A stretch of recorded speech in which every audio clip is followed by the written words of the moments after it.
ਨਵਾਂ ਜ਼ਮਾਨਾ ਟੀਵੀ ਵਿੱਚ ਪਿਆਰੇ ਦਰਸ਼ਕੋ ਤੁਹਾਡਾ ਸਵਾਗਤ ਹੈ। ਨਵਾਂ ਜ਼ਮਾਨਾ ਟੀਵੀ ਵਿੱਚ ਪਿਛਲੇ ਹਫ਼ਤੇ ਤੋਂ ਅਸੀਂ ਸਿਰਜਣਾ ਦੇ ਅੰਗ ਸੰਗ ਇੱਕ ਨਵਾਂ ਪ੍ਰੋਗਰਾਮ ਸ਼ੁਰੂ ਕੀਤਾ ਸੀ।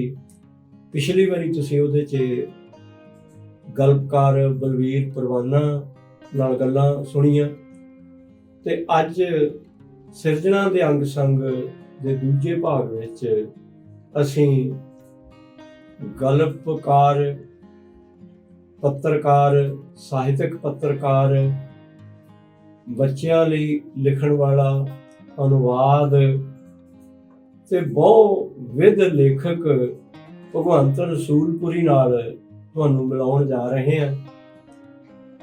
ਭਗਵੰਤ ਰਸੂਲਪੁਰੀ ਨੇ 6 ਕਹਾਣੀ ਸੰਗ੍ਰਹਿ 1992 ਤੋਂ ਕਹਾਣੀ ਲਿਖਣੀ ਆਰੰਭ ਕੀਤੀ ਸੀ ਤੇ ਉਹਨਾਂ ਦਾ ਕੁੰਭੀ ਨਰਕ ਜਿਹੜੀ 2017 ਚ ਕਹਾਣੀਆਂ ਦੀ ਕਿਤਾਬ ਆਈ ਸੀ, ਇਹ 6ਵੀਂ ਕਿਤਾਬ ਹੈ। ਮੈਂ, ਸ਼ੈਤਾਨ ਤੇ ਇੰਦੂਮਣੀ ਨਾਲ ਉਹ ਇੱਕਦਮ ਚਰਚਾ 'ਚ ਆਉਂਦੇ ਆ। ਪਹਿਲੀ ਹਾਲਾਂਕਿ ਕਿਤਾਬ ਉਹਨਾਂ ਦੀ ਚਾਨਣ ਦੀ ਲੀਕ 1992 ਚ ਜਦੋਂ ਆਉਂਦੀ ਹੈ ਤੇ ਇਹ ਇੱਕ ਆਪਣੇ ਸਮਕਾਲੀ ਕਹਾਣੀਕਾਰ ਦੇਸਰਾਜ ਕਾਲੀ ਹੋਰਾਂ ਦੇ ਤੇ ਇਹਨਾਂ ਦੀ ਉਹ ਕਿਤਾਬ ਹੈ। ਇਹਨਾਂ ਦਾ ਇੱਕ ਨਾਵਲ ਵੀ ਹੈ ਜਰਖੇਜ਼, 6 ਅਨੁਵਾਦ ਦੀਆਂ ਪੁਸਤਕਾਂ ਨੇ, ਬਾਲ ਪੁਸਤਕਾਂ ਨੇ। ਇੱਕ ਹੋਰ ਬੜੀ ਮਹੱਤਵਪੂਰਨ ਇਹਨਾਂ ਦੀ ਖੋਜਮਈ ਪੁਸਤਕ ਹੈ ਨਕਲਾਂ, ਜਿਹੜੀ ਨੈਸ਼ਨਲ ਬੁੱਕ ਟਰਸਟ ਨੇ ਲਿਖਵਾਈ ਹੈ ਤੇ ਅੱਜ ਕੱਲ੍ਹ ਇਹ ਕੰਮ ਕਰ ਰਹੇ ਨੇ ਪੰਜਾਬ ਦੀਆਂ ਇਤਿਹਾਸਕ ਇਮਾਰਤਾਂ ਤੇ। ਜਿਹੜੀ ਕਿਤਾਬ ਇਹਨਾਂ ਤੋਂ ਇਹ ਲਿਖਵਾਈ ਜਾ ਰਹੀ ਆ ਉਹ ਭਾਰਤ ਸਰਕਾਰ ਦਾ ਸੂਚਨਾ ਤੇ ਪ੍ਰਸਾਰਣ ਜਿਹੜਾ ਮੰਤਰਾਲਾ ਹੈ ਉਹਦੇ ਵੱਲੋਂ ਲਿਖਾਈ ਜਾ ਰਹੀ ਹੈ। ਭਗਵੰਤ ਹੋਰਾਂ ਦੀ ਇੱਕ ਹੋਰ ਪਛਾਣ ਵੀ ਹੈ ਕਿ ਇਹ ਲਗਾਤਾਰ 15-16 ਸਾਲ ਤੋਂ ਕਹਾਣੀ ਨੂੰ ਸਮਰਪਿਤ ਇੱਕ ਮੈਗਜ਼ੀਨ ਤ੍ਰੈਮਾਸਿਕ ਕੱਢ ਰਹੇ ਆ, ਕਹਾਣੀ ਧਾਰਾ। ਅਕਸਰ ਉਹ ਚਰਚਾ 'ਚ ਰਹਿੰਦਾ, ਉਹਦਾ ਵਿਸ਼ੇਸ਼ ਅੰਕ ਵੀ ਕੱਢਿਆ। ਖਾਸ ਕਰਕੇ ਪਿੱਛੇ ਜਿਹੇ ਉਹਨਾਂ ਨੇ ਸਾਡੇ ਇੱਕ ਮਰਹੂਮ ਕਹਾਣੀਕਾਰ ਪ੍ਰੇਮ ਗੋਰਖੀ ਹੋਰਾਂ ਨੂੰ ਸ਼ਰਧਾਂਜਲੀ ਦੇਣ ਲਈ ਜਿਹੜਾ ਅੰਕ ਕੱਢਿਆ ਤੇ ਜਿਹੜਾ ਹੁਣ ਲੇਟੈਸਟ ਅੰਕ ਆ ਉਹਦੇ ਵਿੱਚ ਰਜਨੀਸ਼ ਬਹਾਦਰ ਜਿਹੜੇ ਸਾਡੇ ਗਲਪ ਆਲੋਚਕ ਸੀ, ਸਾਤੋਂ ਵਿਛੜ ਗਏ, ਉਹਨਾਂ ਨੂੰ ਯਾਦ ਕਰਨ ਦਾ ਉਪਰਾਲਾ ਕੀਤਾ ਹੈ। ਸੋ ਭਗਵੰਤ ਰਸੂਲਪੁਰੀ ਜੀ, ਤੁਹਾਡਾ ਇਸ ਪ੍ਰੋਗਰਾਮ ਦੇ ਵਿੱਚ ਸਵਾਗਤ ਹੈ। ਧੰਨਵਾਦ ਜੀ। ਭਗਵੰਤ, ਜਦੋਂ ਤੁਸੀਂ ਕਹਾਣੀ ਲਿਖਣੀ ਸ਼ੁਰੂ ਕੀਤੀ, ਉਹ ਕੋਈ ਛਿਣ, ਕੋਈ ਪਲ ਜਾਂ ਉਹ ਕੋਈ ਪ੍ਰਭਾਵ ਜਿਹਨੇ ਤੁਹਾਡੇ ਹੱਥ ਦੇ ਵਿੱਚ ਕਲਮ ਫੜਾ ਦਿੱਤੀ ਕਿ ਤੁਸੀਂ ਕਹਾਣੀ ਲਿਖੋ, ਇਹ ਗੱਲ ਇਸ ਤੋਂ ਪਹਿਲਾਂ ਨਹੀਂ ਲਿਖ ਹੋਈ ਜਾਂ ਇਸ ਤਰ੍ਹਾਂ ਨਹੀਂ ਲਿਖ ਹੋਈ? ਉਹ ਕੋਈ ਸਮਾਂ ਯਾਦ ਹੋਵੇ ਜਾਂ ਕੋਈ ਘਟਨਾ? ਜੀ ਡਵਾਲ ਸਾਹਿਬ, ਬਹੁਤ ਅੱਛਾ ਤੁਹਾਡਾ ਸਵਾਲ ਹੈ। ਦਰਅਸਲ ਜਦੋਂ ਮੈਂ ਕਾਲਜ ਵਿੱਚ ਗਿਆ ਤੇ ਮੇਰਾ ਵਾਹ ਕਾਲਜ ਦੀ ਲਾਇਬ੍ਰੇਰੀ, ਡੀਏਵੀ ਕਾਲਜ ਦੀ ਲਾਇਬ੍ਰੇਰੀ ਦੇ ਵਿੱਚ ਪਿਆ। ਮੈਂ ਸਾਹਿਤ ਦੀਆਂ ਕਿਤਾਬਾਂ ਦੇਖੀਆਂ, ਮੈਂ ਪੜ੍ਹਨ ਦਾ ਮੇਰਾ ਜਿਹੜੀ ਰੁਚੀ ਜਾਗੀ ਤਾਂ ਮੇਰੇ ਮਨ ਵਿੱਚ ਕੁਝ ਜਿਹੜੀਆਂ ਘਟਨਾਵਾਂ ਸੀ, ਕੁਝ ਹੋਰ ਗੱਲਾਂ ਸੀ ਤੇ ਮੈਨੂੰ ਲੱਗਾ ਵੀ ਇਹ ਜਿਹੜੀਆਂ ਮੈਂ ਵੀ ਇਸ ਤਰ੍ਹਾਂ ਦੀਆਂ ਕਹਾਣੀਆਂ ਜਿਹੜੀਆਂ ਲਿਖ ਸਕਦਾ। ਉਸ ਵੇਲੇ ਸਟਾਰਟਿੰਗ ਵਿੱਚ ਮੈਂ +2 ਚ ਡੀਏਵੀ ਕਾਲਜ ਪੜ੍ਹਿਆ ਤੇ ਕੁਝ ਮਿੰਨੀ ਕਹਾਣੀਆਂ ਲਿਖੀਆਂ। ਜਦੋਂ ਮਿੰਨੀ ਕਹਾਣੀਆਂ ਅਖਬਾਰਾਂ ਵਿੱਚ ਛਪਣ ਲੱਗੀਆਂ ਤੇ ਮੈਂ ਸੋਚਿਆ ਵੀ ਇਹ ਜਿਹੜੀ ਮਿੰਨੀ ਕਹਾਣੀ ਹੈ, ਜਿਹੜੇ ਮੇਰੇ ਦਿਮਾਗ ਵਿੱਚ ਜਿਹੜੀਆਂ ਘਟਨਾਵਾਂ ਨੇ, ਕੁਝ ਗੱਲਾਂ ਨੇ, ਕੁਝ ਪਾਤਰ ਨੇ, ਇਹ ਮਿੰਨੀ ਕਹਾਣੀਆਂ ਵਿੱਚ ਸਮਾ ਨਹੀਂ ਰਹੇ। ਉਸ ਵੇਲੇ ਮੈਂ ਕੁਝ ਵੱਡੀ ਕਹਾਣੀ ਲਿਖਣ ਦੀ ਕੋਸ਼ਿਸ਼ ਕੀਤੀ ਤੇ ਉਹ ਪਹਿਲੀ ਕਹਾਣੀ ਦਾ ਨਾਂ ਸੰਤੀ ਸੀ, ਜਿਹੜੀ ਉਸ ਕਾਲਜ ਮੈਗਜ਼ੀਨ ਸੀ ਜਿਹੜਾ ਉਹਦੇ ਵਿੱਚ ਛਪੀ, ਡੀਏਵੀ ਕਾਲਜ ਦਾ ਮੈਗਜ਼ੀਨ ਸੀ, ਛਪੀ ਤੇ ਮੈਨੂੰ ਬੜੀ ਖੁਸ਼ੀ ਹੋਈ, ਮੈਨੂੰ ਬੜੀ ਹੈਰਾਨੀ ਹੋਈ ਵੀ ਇਹ ਮੇਰੀ ਕਹਾਣੀ ਛਪੀ ਹੈ। ਉਹ ਸਾਡੇ ਪਿੰਡ ਇੱਕ ਗੁਆਂਢ ਵਿੱਚ ਖੁਰਲਾ ਕਿੰਗਰਾ, ਉੱਥੇ ਦੀ ਇੱਕ ਔਰਤ ਸੀ ਸੰਤੀ ਤੇ ਉਹਦੀ ਲਾਈਫ ਅਸੀਂ ਦੇਖਦੇ ਹੁੰਦੇ ਸੀ, ਕਿਵੇਂ ਉਹਦਾ ਜਿਹੜਾ ਪਤੀ ਹੈ ਉਹਨੂੰ ਕੁੱਟਦਾ ਹੁੰਦਾ ਸੀ, ਕਿਵੇਂ ਉਹ ਬਾਲਣ ਚੁਗਦੀ ਹੁੰਦੀ ਸੀ, ਕਿਸ ਤਰ੍ਹਾਂ ਦੀ ਉਹ ਸਥਿਤੀ ਹੈ। ਉਹ ਮੈਂ ਜਿਹੜੀ ਚੀਜ਼ਾਂ ਦੇਖੀਆਂ ਸੀ ਉਹ ਸਾਰੀਆਂ ਉਹਦੇ ਵਿੱਚ ਮੈਂ ਬਿਆਨ ਕਰਤੀਆਂ ਤੇ ਉਸ ਆਧਾਰ ਤੇ ਮੈਨੂੰ ਨਾ ਕੁਝ ਦੋਸਤ ਮਿਲੇ ਉਸ ਵੇਲੇ ਡੀਏਵੀ ਕਾਲਜ ਵਿੱਚ ਦਵਿੰਦਰ ਮੰਨ ਸੀ, ਅਵਤਾਰ ਡੱਬ ਸੀ, ਸੀਤਲ ਸਿੰਘ ਚਿੱਤਰਕਾਰ ਸੀ, ਇੱਕ ਕਮਲਜੀਤ ਹਿੰਦ ਸੀ। ਇਹ ਵੱਡੇ ਐਮਏ ਉਸ ਵੇਲੇ ਕਰਦੇ ਸੀ। ਤੇ ਅਸੀਂ ਸਾਡਾ ਇੱਕ ਗਰੁੱਪ ਬਣ ਗਿਆ, ਲਿਟਰੇਚਰ ਨਾਲ ਸੰਬੰਧਿਤ ਕਹਾਣੀਆਂ ਲਿਖਣ ਲੱਗ ਪਏ। ਉਦੋਂ ਇਹ ਸ਼ੁਰੂਆਤ ਹੋਈ। ਤੁਹਾਡੀ ਇਸ ਗੱਲ ਦੇ ਵਿੱਚੋਂ ਨਾ ਇੱਕ ਗੱਲ ਮੇਰੀ ਹੋਰ ਵੀ ਕਈ ਕਹਾਣੀਕਾਰਾਂ ਨਾਲ ਹੁੰਦੀ ਹੈ। ਬਹੁਤੇ ਸਾਡੇ ਕਹਾਣੀਕਾਰ ਆ ਜਿਨ੍ਹਾਂ ਨੇ ਪਹਿਲਾਂ ਸ਼ੁਰੂ ਕੀਤਾ ਸੀ ਮਿੰਨੀ ਕਹਾਣੀ ਤੋਂ, ਕੁਛ ਦੇਰ ਬਾਅਦ ਉਹ ਮਿੰਨੀ ਕਹਾਣੀ ਤੋਂ ਕਹਾਣੀ ਤੇ ਸ਼ਿਫਟ ਹੁੰਦੇ ਆ। ਤੇ ਮੈਨੂੰ ਇਹ ਲੱਗਦਾ ਹੁੰਦਾ ਕਿ ਜਦੋਂ ਤੁਹਾਨੂੰ ਇਹ ਲੱਗਦਾ ਕਿ ਮੇਰਾ ਤਜਰਬਾ ਵਸੀਹ ਹੋ ਗਿਆ, ਹੁਣ ਇਹ ਮਿੰਨੀ ਕਹਾਣੀ, ਜਿਵੇਂ ਤੁਸੀਂ ਸੰਤੀ ਦਾ ਜ਼ਿਕਰ ਕੀਤਾ, ਮਿੰਨੀ ਕਹਾਣੀ ਲਿਖ ਕੇ ਭਾਵੇਂ ਤੁਸੀਂ ਸ਼ੁਰੂਆਤ ਕਰ ਦਿੱਤੀ, ਤੁਹਾਨੂੰ ਇਹ ਮਹਿਸੂਸ ਹੋਇਆ ਸੀਗਾ ਕਿ ਮੈਂ ਸੰਤੀ ਨਾਲ, ਉਹਦੀ ਜ਼ਿੰਦਗੀ ਨਾਲ, ਉਹਦੇ ਦੁੱਖਾਂ ਨਾਲ ਇਨਸਾਫ ਨਹੀਂ ਕਰ ਸਕਿਆ? ਦਰਅਸਲ ਮੈਨੂੰ ਲੱਗਾ ਵੀ ਹੈਗੀ ਤਾਂ ਵੱਡੀ ਕਹਾਣੀ ਸੀ, ਉਹ ਮਿੰਨੀ ਕਹਾਣੀ ਤੋਂ ਵੱਡੀ ਸੀ। ਅੱਛਾ। ਤੇ ਮੈਨੂੰ ਉਦੋਂ ਇਸ ਤਰ੍ਹਾਂ ਲੱਗਾ ਸੀ ਵੀ ਮੇਰੇ ਕੋਲ, ਮੇਰੇ ਆਲੇ ਦੁਆਲੇ ਇਸ ਤਰ੍ਹਾਂ ਦੇ ਹੋਰ ਵੀ ਬਹੁਤ ਪਾਤਰ ਨੇ ਜਿਹੜੇ ਕਹਾਣੀਆਂ ਵਿੱਚ ਸਮਾ ਸਕਦੇ ਨੇ, ਜਿਹੜੇ ਮਿੰਨੀ ਕਹਾਣੀ ਦੇ ਵਿੱਚ ਨਹੀਂ ਸਮਾ ਸਕਦੇ। ਉਹ ਮੈਂ ਕੁਝ ਵੱਡੀਆਂ ਕਹਾਣੀਆਂ ਲਿਖੀਆਂ, ਜਿੱਦਾਂ ਆਪਣੇ ਲਹੂ ਦੀ ਚਿੰਤਾ ਲਿਖੀ, ਇੱਕ ਫੈਸਲਾ ਲਿਖੀ, ਕੁਝ ਹੋਰ ਕਹਾਣੀਆਂ ਲਿਖੀਆਂ। ਕੁਝ ਦੋਸਤਾਂ ਨੂੰ ਪੜ੍ਹਾਉਂਦੇ ਹੁੰਦੇ ਸੀ, ਉਹ ਸਾਨੂੰ ਦੱਸਦੇ ਹੁੰਦੇ ਸੀ ਵੀ ਇਹ ਕਹਾਣੀ ਨੂੰ, ਪਾਤਰ ਨੂੰ ਇਸ ਤਰ੍ਹਾਂ ਡਿਵੈਲਪ ਕਰਨਾ, ਇਹਦੇ ਡਾਇਲਾਗ ਇਸ ਤਰ੍ਹਾਂ ਲਿਖਣੇ ਆ, ਸ਼ੁਰੂਆਤ ਇਸ ਤਰ੍ਹਾਂ ਕਰਨੀ ਹੈ, ਇਹਦਾ ਅੰਤ ਇਹਦਾ ਇਸ ਤਰ੍ਹਾਂ ਕਰਨਾ ਸੀ। ਉਹਨਾਂ ਦੇ ਮਨ ਵਿੱਚ ਇਸ ਤਰ੍ਹਾਂ ਦਾ ਸੀ ਵੀ ਕਿ ਕੋਈ ਇਸ ਤਰ੍ਹਾਂ ਦਾ ਇੱਕ ਪ੍ਰਗਤੀਸ਼ੀਲ ਜਿਹੜੇ ਕਰੈਕਟਰ ਆ ਉਹ ਲੈ ਕੇ ਆਉਣੇ ਆ, ਜਿਨ੍ਹਾਂ ਤੇ ਜ਼ੁਲਮ ਹੁੰਦਾ ਆ, ਜਾਂ ਫਿਰ ਅਖੀਰ ਵਿੱਚ ਇਸ ਤਰ੍ਹਾਂ ਦਾ ਉਹਨਾਂ ਨੇ ਕਹਿੰਦੇ ਹੁੰਦੇ ਸਾਨੂੰ ਵੀ ਤੁਸੀਂ ਇਸ ਤਰ੍ਹਾਂ ਇਹ ਕਹਾਣੀ ਦਾ ਅੰਤ ਕਰਨਾ ਆ, ਬਈ ਇਸ ਤਰ੍ਹਾਂ ਲੱਗੇ ਵੀ ਇਹ ਵਿਦਰੋਹ ਕਰਦੇ ਨੇ। ਇਸ ਕਿਸਮ ਦੀਆਂ ਉਦੋਂ ਕਹਾਣੀਆਂ ਮੈਂ ਸ਼ੁਰੂਆਤ ਕੀਤੀ, ਜਿਹੜੀਆਂ ਚਾਨਣ ਦੀ ਲਿਖ ਦੇ ਵਿੱਚ ਛਪੀਆਂ ਸੀ। ਠੀਕ ਹੈ ਕਿ ਪੰਜਾਬੀ ਕਹਾਣੀ ਮੁੱਢ ਤੋਂ ਹੀ ਨਾ ਉਹਨਾਂ ਲੋਕਾਂ ਦੀ ਗੱਲ ਜ਼ਿਆਦਾ ਕਰਦੀ ਹੈ ਜਿਹੜੇ ਹਾਸ਼ੀਏ ਤੇ ਬੈਠੇ ਆ। ਪੰਜਾਬ ਦੇ ਵਿੱਚ ਸਾਰੇ ਹਿੰਦੁਸਤਾਨ ਵਾਂਗ ਇੱਕ ਵਰਗ ਹੈ ਜਿਹੜਾ ਆਜ਼ਾਦੀ ਵੀ ਨਹੀਂ ਮਾਣ ਰਿਹਾ। ਅੱਜ ਵੀ ਭਾਵੇਂ ਥੋੜੀ ਸਥਿਤੀ ਬਦਲੀ ਆ, ਪਰ ਉਹ ਢੰਗ ਨਾਲ ਨਹੀਂ।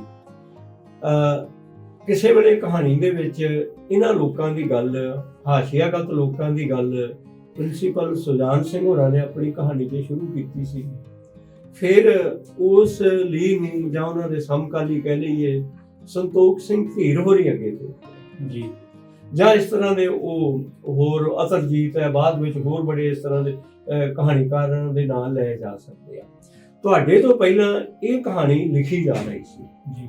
ਤੁਹਾਡੀਆਂ ਵੀ ਜਿੰਨੀਆਂ ਕਹਾਣੀਆਂ ਮੈਂ ਪੜ੍ਹੀਆਂ ਆ, ਉਹਨਾਂ ਕਹਾਣੀਆਂ ਦਾ ਬਹੁਤਾ ਜਿਹੜਾ ਕੇਂਦਰ ਹੈ ਉਹ ਅਸਲ ਦੇ ਵਿੱਚ ਸਮਾਜ ਵਿੱਚ ਉਹ ਵਰਗ ਹੈ ਜਿਹੜਾ ਹਾਸ਼ੀਏ ਤੇ ਬੈਠਾ, ਹਾਸ਼ੀਆਗਤ ਵਰਗ ਹੈ। ਉਹਦੇ ਬਾਰੇ ਤੁਸੀਂ ਕੀ ਮਹਿਸੂਸ ਕਰਦੇ ਹੋ ਕਿ ਜਦੋਂ ਉਹ ਪਹਿਲਾਂ ਸਾਡੇ ਉਹ ਪਹਿਲੇ ਕਹਾਣੀਕਾਰ ਲਿਖਦੇ ਸੀ, ਉਹਦੇ ਨਾਲੋਂ ਜਿਹੜੀ ਹੁਣ ਕਹਾਣੀ ਹਾਸ਼ੀਆਗਤ ਲੋਕਾਂ ਬਾਰੇ ਲਿਖੀ ਜਾ ਰਹੀ ਹੈ, ਇਹਦੇ 'ਚ ਕੋਈ ਤਬਦੀਲੀ ਆਈ ਹੈ ਜਾਂ ਕੀ ਤੁਸੀਂ ਮਹਿਸੂਸ ਕਰਦੇ ਹੋ? ਦੇਖੋ, ਜਿਸ ਵੇਲੇ ਸੁਜਾਨ ਸਿੰਘ ਕਹਾਣੀ ਲਿਖ ਰਿਹਾ ਸੀ ਜਾਂ ਸੰਤੋਖ ਸਿੰਘ ਧੀਰ ਲਿਖ ਰਿਹਾ ਸੀ, ਉਦੋਂ ਇਸ ਤਰ੍ਹਾਂ ਦੀ ਦਲਿਤ ਚੇਤਨਾ ਦੀ ਕੋਈ ਇਸ ਤਰ੍ਹਾਂ ਦੀ ਪਰੰਪਰਾ ਨਹੀਂ ਸੀ। ਉਹ ਜਿਸ ਤਰ੍ਹਾਂ ਕੋਈ ਕਰੈਕਟਰ ਆਂਦਾ ਸੀ ਉਸ ਤਰ੍ਹਾਂ ਦਾ ਉਹ ਇਸ ਕਿਸਮ ਦੀ ਕਹਾਣੀ ਲਿਖਦੇ ਸੀ। ਜਦੋਂ ਅਸੀਂ ਉਹ ਤੋਂ ਪਹਿਲਾਂ ਵੀ ਮੈਂ ਦੇਖਦਾ ਆ ਵੀ ਜਿਸ ਤਰ੍ਹਾਂ ਗੁਰਮੁਖ ਸਿੰਘ ਮੁਸਾਫਰ ਦੀ ਮੈਂ ਇੱਕ ਕਹਾਣੀ ਮੇਰੇ ਦਿਮਾਗ 'ਚ ਆਉਂਦੀ ਹੈ, ਜਾਂ ਫਿਰ ਇੱਕ ਹਰਨਾਮ ਸਿੰਘ ਟੇਕ ਸੀ ਜੋ ਆਪਣੇ ਚੰਦਰ ਨੇਗੀ ਦੇ ਬਾਪ ਸੀ, ਉਹਨਾਂ ਦੀ ਕਹਾਣੀ ਵੀ ਮੇਰੇ ਜਿਹਨ 'ਚ ਆਉਂਦੀ ਹੈ, ਅਛੂਤ ਠਾਕਰ। ਉਹ ਜਿਹੜੀਆਂ ਉਸ ਕਿਸਮ ਦੀ ਜਿਹੜੀਆਂ ਕਹਾਣੀਆਂ ਸੀ ਉਹ ਸੁਧਾਰਵਾਦੀ ਕਿਸਮ ਦੀਆਂ ਕਹਾਣੀਆਂ ਸੀ ਵੀ ਜਿਹੜੇ ਅਛੂਤ ਨੇ ਸਮਝੇ ਜਾਂਦੇ ਨੇ, ਇਹਨਾਂ ਨੂੰ ਉਹ ਜਿਹੜੇ ਕਹਾਣੀਕਾਰ ਆ ਤਰਸ ਦੀ ਭਾਵਨਾ ਨਾਲ ਦੇਖਦੇ ਸੀ ਵੀ ਉਹਨਾਂ ਦਾ ਕਿਸ ਤਰ੍ਹਾਂ ਸੁਧਾਰ ਕਰਨਾ। ਉਹ ਫਿਰ ਕੁਝ ਇਸ ਤਰ੍ਹਾਂ ਦੇ ਕਰੈਕਟਰ ਘੜਦੇ ਸੀ ਵੀ ਉਹਨਾਂ ਨੂੰ ਸੰਦੇਸ਼ ਦਿੱਤਾ ਜਾਵੇ ਜਾਂ ਉਹਨਾਂ ਦਾ ਕਾਇਆ-ਕਲਪ ਕੀਤਾ ਜਾਵੇ। ਉਸ ਤੋਂ ਬਾਅਦ ਜਦੋਂ ਸੁਜਾਨ ਸਿੰਘ ਆਉਂਦੇ ਨੇ ਕਹਾਣੀਕਾਰ, ਉਹ ਕਹਾਣੀਆਂ ਉਹਨਾਂ ਨੇ ਲਿਖੀਆਂ ਕੁਝ ਕਹਾਣੀਆਂ, ਤੇ ਉਹਨਾਂ ਦੀ ਜਿਹੜੀ ਸੋਚ ਇਸ ਤਰ੍ਹਾਂ ਦੀ ਮੈਨੂੰ ਲੱਗਦਾ ਸੀ ਵੀ ਉਹ ਉਦੋਂ ਪ੍ਰਗਤੀਵਾਦ ਦਾ ਦੌਰ ਸੀ। ਉਹ ਇਹ ਜਿਹੜੇ ਦਲਿਤ ਵਰਗ ਦੇ ਪਾਤਰ ਨੇ ਜਾਂ ਔਰਤਾਂ ਨੇ, ਉਹਨਾਂ ਨੂੰ ਉਹ ਕਿਸ ਤਰ੍ਹਾਂ ਉਹਨਾਂ ਨੇ ਆਪਣੀ ਕਹਾਣੀ ਵਿੱਚ ਪੇਸ਼ ਕੀਤਾ। ਉਸ ਤੋਂ ਬਾਅਦ ਆਪਾਂ ਦੇਖਦੇ ਹਾਂ ਵੀ ਇੱਕ ਪਰੰਪਰਾ, ਸੁਜਾਨ ਸਿੰਘ ਤੋਂ ਬਾਅਦ ਸਾਡੇ ਕੋਲ 3-4 ਕਹਾਣੀਕਾਰ ਜਿਹੜੇ ਆ ਬੜੇ ਸਮਰੱਥ ਆ, ਉਹ ਆਉਂਦੇ ਆ। ਜਿਨ੍ਹਾਂ ਵਿੱਚ ਪ੍ਰੇਮ ਗੋਰਖੀ ਹੈ, ਨਛੱਤਰ ਹੈ, ਭੂਰਾ ਸਿੰਘ ਕਲੇਰ ਹੈ, ਜਾਂ ਇੱਕ ਹੋਰ ਨਾਂ ਹੈ ਪ੍ਰੇਮ ਗੋਰਖੀ ਦੇ ਨਾਲ। ਇਹ ਜਿਹੜੇ ਕਹਾਣੀਕਾਰ ਕਹਾਣੀ ਜਦੋਂ ਲਿਖਦੇ ਸੀ ਤਾਂ ਇਹਨਾਂ ਦੇ ਸਾਹਮਣੇ ਇਸ ਕਿਸਮ ਦਾ ਸੀ ਵੀ ਜਿਹੜੇ ਜ਼ਿਮੀਂਦਾਰ ਦਲਿਤਾਂ ਦਾ ਖੇਤਾਂ ਵਿੱਚ ਜਾਂ ਉਹਨਾਂ ਦੀਆਂ ਔਰਤਾਂ ਦਾ ਕਿਵੇਂ ਸ਼ੋਸ਼ਣ ਕਰਦੇ ਨੇ, ਇਸ ਕਿਸਮ ਦੀ ਜਿਹੜੀ ਇਹਨਾਂ ਨੇ ਕਹਾਣੀ ਜਿਹੜੀ ਲਿਖੀ ਹੈ ਭਰਵੇਂ ਰੂਪ ਵਿੱਚ। ਉਸ ਤੋਂ ਬਾਅਦ ਜਦੋਂ ਸਾਡੀ ਪੀੜ੍ਹੀ ਆਉਂਦੀ ਹੈ, ਚੌਥੀ ਪੀੜ੍ਹੀ ਆਉਂਦੀ ਹੈ, ਇਸ ਵਿੱਚ ਮੈਂ ਕਹਾਣੀ ਲਿਖ ਰਿਹਾ ਹਾਂ, ਗੁਰਮੀਤ ਕੜਿਆਲ ਵੀ ਲਿਖ ਰਿਹਾ, ਸਰੂਪ ਸਿਆਲ ਵੀ ਲਿਖ ਰਿਹਾ ਆ, ਇੱਕ ਦੋ ਹੋਰ ਕਹਾਣੀਕਾਰ ਲਿਖ ਰਹੇ ਨੇ। ਤੇ ਉਹਨਾਂ ਨੇ ਇਹ ਜਦੋਂ ਉਸ ਕਿਸਮ ਉਹ ਸਮਾਂ ਆ ਜਾਂਦਾ ਹੈ ਜਦੋਂ ਇੱਕ ਦਲਿਤ ਜਿਹੜੀ ਲਹਿਰ ਆ, ਦਲਿਤ ਚੇਤਨਾ ਦੀ ਲਹਿਰ ਆ, ਉਹ ਸੁਚੇਤ ਪੱਧਰ ਤੇ ਕੁਝ ਕਹਾਣੀਕਾਰ ਕਹਾਣੀਆਂ ਲਿਖਦੇ ਨੇ ਤੇ ਉਹ ਪਾਤਰਾਂ ਦੇ ਕੁਝ ਨਵੇਂ ਜਿਹੜੇ ਰੂਪ ਆ ਲੈ ਕੇ ਆਉਂਦੇ ਆ। ਫਾਰ ਐਗਜ਼ਾਮਪਲ ਜੇ ਮੈਂ ਆਪਣੀ ਗੱਲ ਕਰਾਂ ਤੇ ਮੈਂ ਅਚੇਤ ਤੌਰ ਤੇ ਹੀ ਮੈਂ ਇਸ ਤਰ੍ਹਾਂ ਕਿਸਮ ਦੀਆਂ ਕਹਾਣੀਆਂ ਲਿਖੀਆਂ ਕਿ ਜਿਹੜੇ ਨੇ ਦਲਿਤ ਲੋਕ ਨੇ, ਜਿਹੜੇ ਹਾਸ਼ੀਆਗਤ ਜਿਹੜੇ ਹਾਸ਼ੀਆਗਤ ਲੋਕ ਨੇ, ਉਹ ਆਪਸ ਵਿੱਚ ਉਹਨਾਂ ਦੇ ਕੀ ਸੰਬੰਧ ਨੇ, ਉਹਨਾਂ ਦੀਆਂ ਆਪਸੀ ਕੰਟਰਡਿਕਸ਼ਨ ਕੀ ਨੇ, ਉਹ ਮੈਂ ਕੁਝ ਕਹਾਣੀਆਂ 'ਚ ਲੈ ਕੇ ਆਇਆ। ਪਰ ਮੈਨੂੰ ਉਦੋਂ ਅਚੇਤ ਤੌਰ ਤੇ ਮੈਂ ਇਹ ਗੱਲਾਂ ਲੈ ਕੇ ਆਇਆ ਤੇ ਬਾਅਦ ਵਿੱਚ ਕੁਝ ਆਲੋਚਕਾਂ ਨੇ ਇਹ ਜਿਹੜੇ ਨੁਕਤੇ ਫੜੇ ਕਿ ਇਹਨੇ ਇਸ ਕਿਸਮ ਦੀ ਕਹਾਣੀ ਲਿਖੀ ਹੈ ਤੇ ਫਿਰ ਮੈਨੂੰ ਲੱਗਾ ਵੀ ਇਹ ਮੈਂ ਅਚੇਤ ਤੌਰ ਤੇ ਹੀ ਇਸ ਕਿਸਮ ਦੀਆਂ ਕਹਾਣੀਆਂ ਲਿਖੀਆਂ। ਜਿਵੇਂ ਇੱਕ ਜੜਾ ਕਹਾਣੀ ਹੈ, ਉਹ 'ਚ ਕੰਟਰਡਿਕਸ਼ਨ ਆ, ਸਭ ਜਿਹੜੀ ਕਾਸਟ ਹੈ ਉਹਨਾਂ ਦੀ ਕੰਟਰਡਿਕਸ਼ਨ ਨੂੰ ਮੈਂ ਪੇਸ਼ ਕੀਤੀ ਹੈ। ਇਸ ਕਿਸਮ ਦੇ ਮੈਂ ਸਮਝਦਾ ਵੀ ਮੈਂ ਸੁਚੇਤ ਤੌਰ ਤੇ ਤਾਂ ਨਹੀਂ ਕੋਈ ਇਸ ਤਰ੍ਹਾਂ ਮੈਂ ਇਸ ਤਰ੍ਹਾਂ ਦੀ ਕਹਾਣੀ ਲਿਖਣੀ ਹੈ।